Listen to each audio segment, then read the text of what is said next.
I'm going to talk today about the golden rule of cold email. You might be thinking, what the hell is that? Or you might be wondering like, hey, I already know what warmups to send, what cold email volume to send. Most likely you don't, and you're missing this key one factor, and that's why you're not getting the reply rates, you're not getting the amount of meetings, you're not getting the results that you ultimately want at the end of the day. I'm going to show you the only golden rule to cold email that I found work at really large amount of scales, and I'm talking millions of emails every single day for myself and my personal clients. Let's go.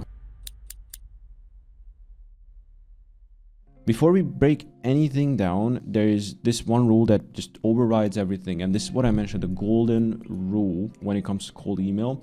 So always think about this. What is the golden rule? The golden rule is the warm to cold ratio. That matters when it comes to cold email. So 2 warm versus 1 cold.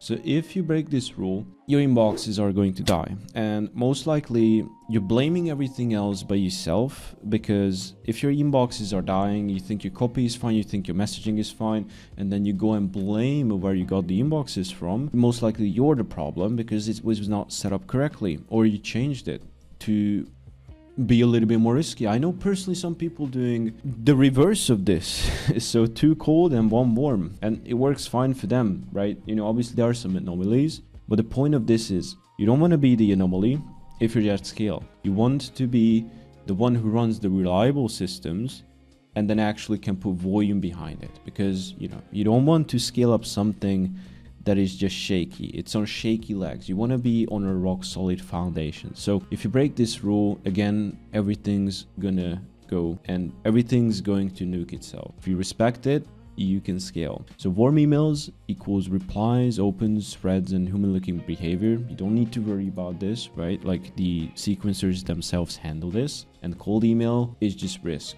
right? Warm email is going to be a warm thread, cold email is going to be cold thread. So that's when you're at risk. You always want more safety than risk. Well, I personally do when I'm scaling. All right, so I'm going to show you all the different types of inboxes you can get and my personal recommendations for each of them. So I'm going to talk today first about Google Workspace. First, which is going to be the GSuites, the authentic ones. I'm talking real ones with admin accounts, not the panels themselves. I'll talk about the panels in a bit.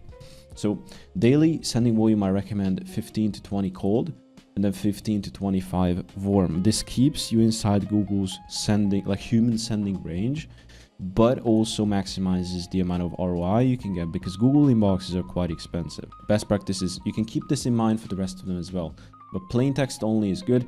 No links early on is also just pretty much a must. No tracking, gradual warm up and ramp up as well from 10 to 14 days, and a stable daily volume versus spikes. So Google cares heavily about your domain reputation and not your inbox behavior. So clean lists matter more here than anything else. So you're going to have a super solid IP when it comes to Google, and what they're going to check is your domain reputation. So meaning if you have 1 domain and 3 inboxes on top of that, they're going to check like what's the reputation of that. Like you need to warm it up to have a decent reputation, minimum for 2 weeks, and then a gradual ramp up of sending over 10 to 14 days. Next is Google educational panels, non-profit panels. These are fragile and you can treat them like a glass cannon. It's cheap, it can work sometimes, but they have been really cracked down in 2025 this summer. So what I recommend, 2 to 3 warm per day and 1 to 2 cold max. You should not push these. They deliver beautifully or respected, but die when it's abused. But even so, they can die at any point because Google just actively tracks them down. So if you're trying to scale aggressively on edgy panels, you cannot really do it. There's really no exceptions. Next is Outlook, Microsoft Azure. So Outlook is all about the tenant behavior. It's not just the inboxes. So this is where most people screw up. Outlook is probably the most complex out of all of them. It doesn't really care about like your domain reputation. So you don't need to spend 2-3 weeks warming up the domain. But what it cares about is the tenant reputation. So the tenant IP, where you get the tenant from, and also what inboxes that you have on them. And also there's a rule. If you send more than 2,000 cents per day, you're going to be flagged by Outlook. So if you have per tenant 100 inboxes, what I recommend is 1,200 to 1,300 cents per day. Not per inbox, per tenant. So per inbox, daily limits should be about 4 to 5 per day. and then warm 6 to 8. Pretty simple, pretty boring, consistent, but Outlook flags the spikes. So just gotta make sure you stay well below this limit. And then next we have private SMTP. So this is raw power. This is the volume whore, we like to call it. Private SMTP doesn't come with backed trust. You can earn everything slowly. So you're gonna need to warm it up for minimum 1 month.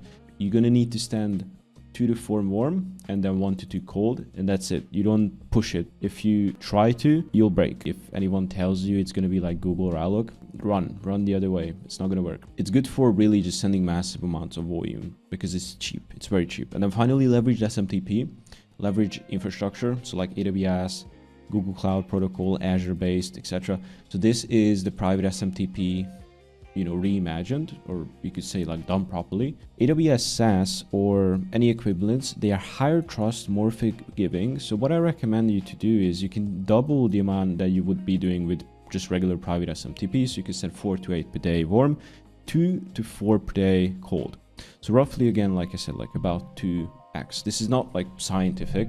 This is just so what we've seen work, what we've seen tested, and then what I would recommend for you to do, because they're gonna have better reputation, better recovery, and better scaling potential. So still needs to be disciplined about this. But one thing you need to understand is these universal rules apply everywhere I'm about to show you. So just gotta make sure you keep these in mind regardless of what inboxes you're using. Number 1, volume spikes. Inbox providers hate excitement. Same sends, same times, every day. So roughly you want to keep that in mind. Roughly same sends, roughly same times, pretty much every day, like a human SDR would.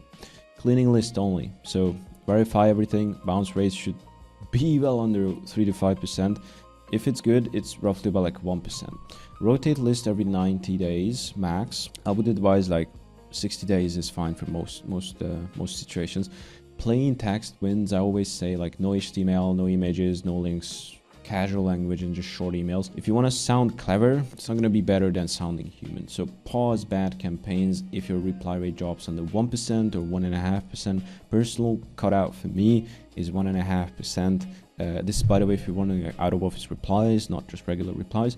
Pause, fix targeting and offer, and do not push through. It might be that your inboxes are below like 90% health score, and at that point you just want to make sure that you put them on a Warmup protocol. If you don't know how to do that, we have a video here showcasing how you can fix a bad domain just very simply. So for you to see the big picture, we don't scale cold email by cracking inboxes. You just need to respect the rules, right? Like each of these have their own rules.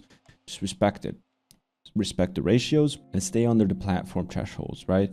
Distributing volume across infrastructure and also just diversifying. If you do this, you don't need to restart from 0 every single month, and you can scale reliably. This is such a simple rule to keep in mind. And whenever somebody talks about like, oh, what should I send? What should I do this?